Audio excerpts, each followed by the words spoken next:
Hare Krishna devotees, welcome to Shloka Day. Today's Shloka, Shloka number 2 of chapter 17.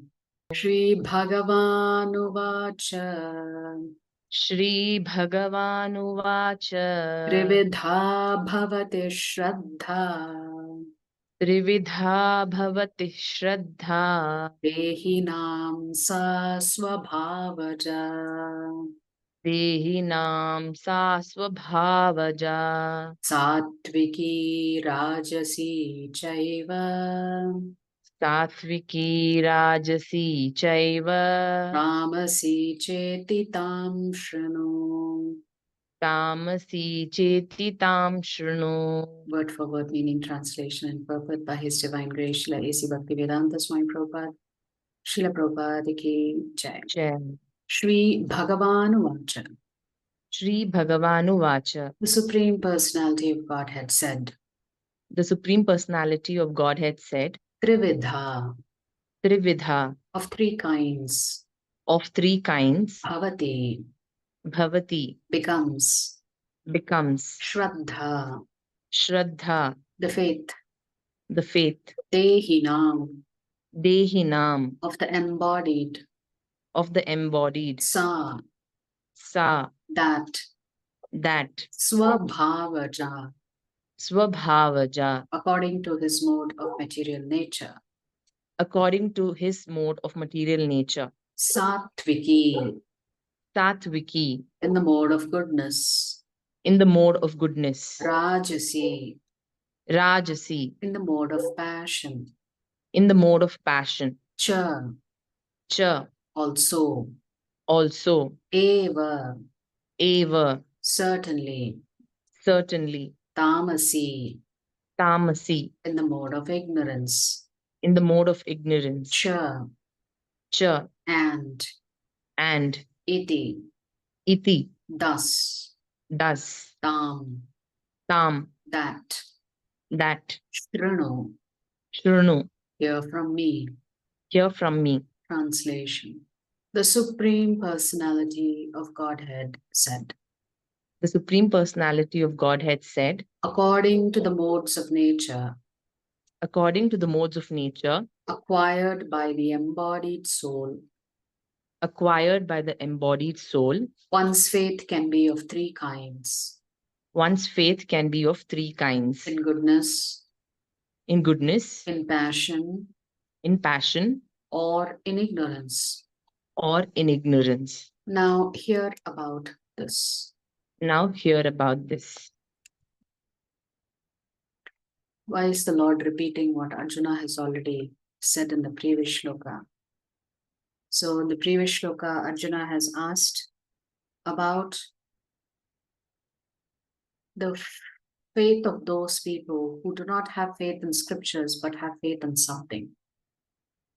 And how do you understand that faith based on the three gunas?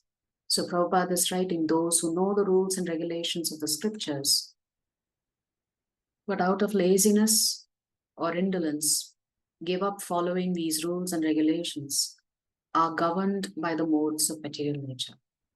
According to their previous activities in the mode of goodness, passion, or ignorance, they acquire a nature which is of a specific quality. The association of the living entity with the different modes of nature has been going on perpetually.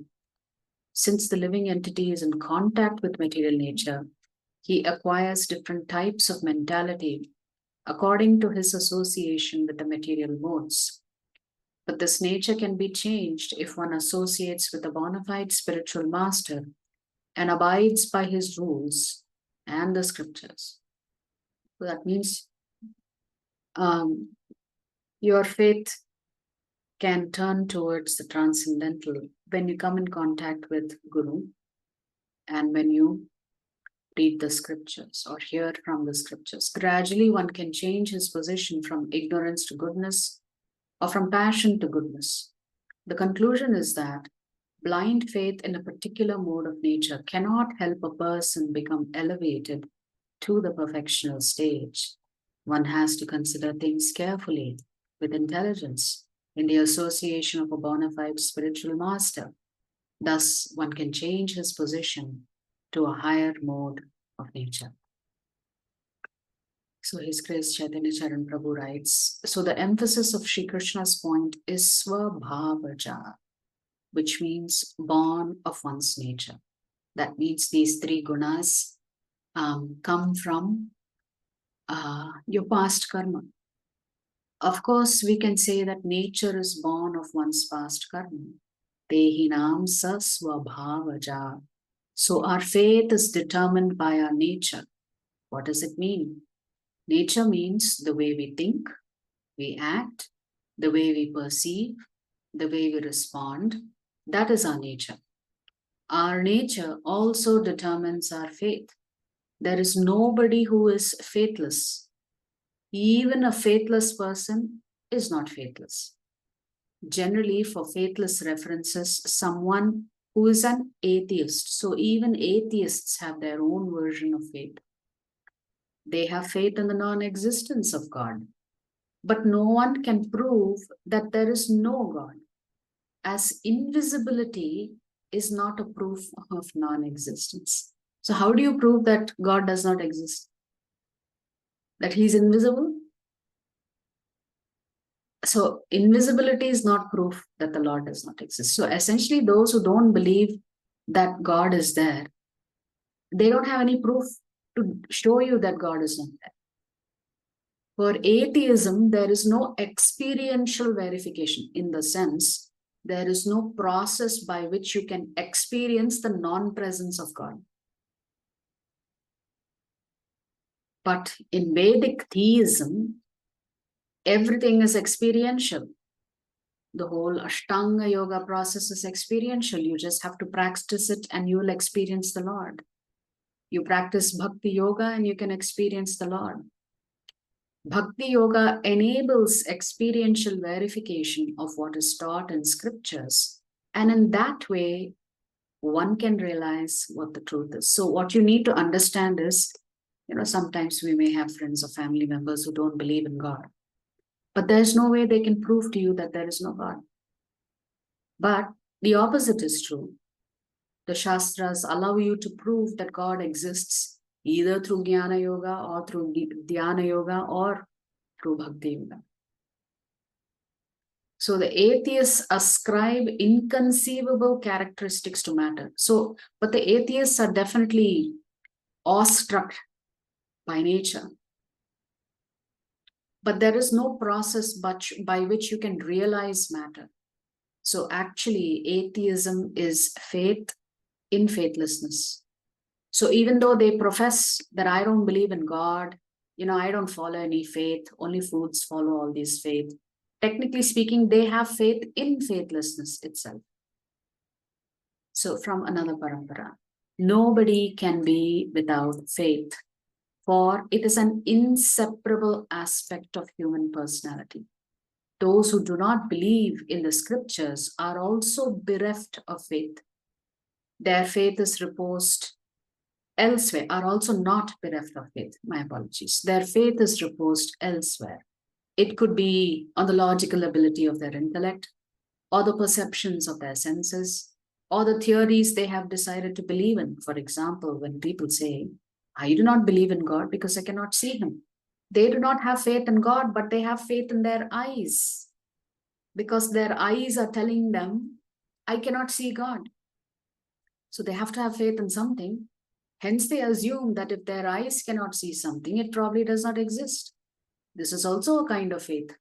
Others say, I do not believe in the authenticity of the ancient scriptures. Instead, I accept the theories of modern science. This is also a kind of faith. For we have seen in the last few centuries how theories of science keep getting amended and overthrown. It is possible that the present scientific theories we believe to be true may also be proved incorrect in the future. Accepting them as truths is also a leap of faith. Professor Charles H. Townes, Nobel Prize winner in physics, expressed this very nicely. Science itself requires faith. We don't know if our logic is correct. I don't know if you are there. You don't know if I'm there. We may just be imagining all this. I have a faith that the world is what it seems like, and thus I believe you are there. I can't prove it from any fundamental point of view, yet I have to accept a certain framework in which to operate. The idea that religion is faith and science is knowledge, I think, is quite wrong. We scientists believe in the existence of the external world and the validity of our own logic. That means, even for science to be accepted, you have to have faith that the external world exists. Because if the external world does not exist, your theories would not be relevant. Your logic would not be relevant. So we feel quite comfortable about it. Nevertheless, these are acts of faith. We can't prove them. Whether one is a material scientist or a social scientist or a spiritual scientist, one cannot avoid the leap of faith required in the acceptance of knowledge. Sri Krishna will now explain the reasons why different people choose to place their faith in different places. So essentially, to answer Arjuna's question, the Lord has begun by saying, your faith is influenced by the three gunas. So whether you have faith in the scriptures or not have faith in the scriptures, faith in God or faith in something else, it is all influenced by the three gunas. So from here on, the Lord will talk about the types of faith, charity, austerity, the foods that we consume, the charity that we engage in, etc. But everything is influenced by one or more of the gunas. If you like our videos, please subscribe to our channel and turn on the bell notification. If you'd like to join our classes every day, please check the details in the description section of this video. We look forward to serving you.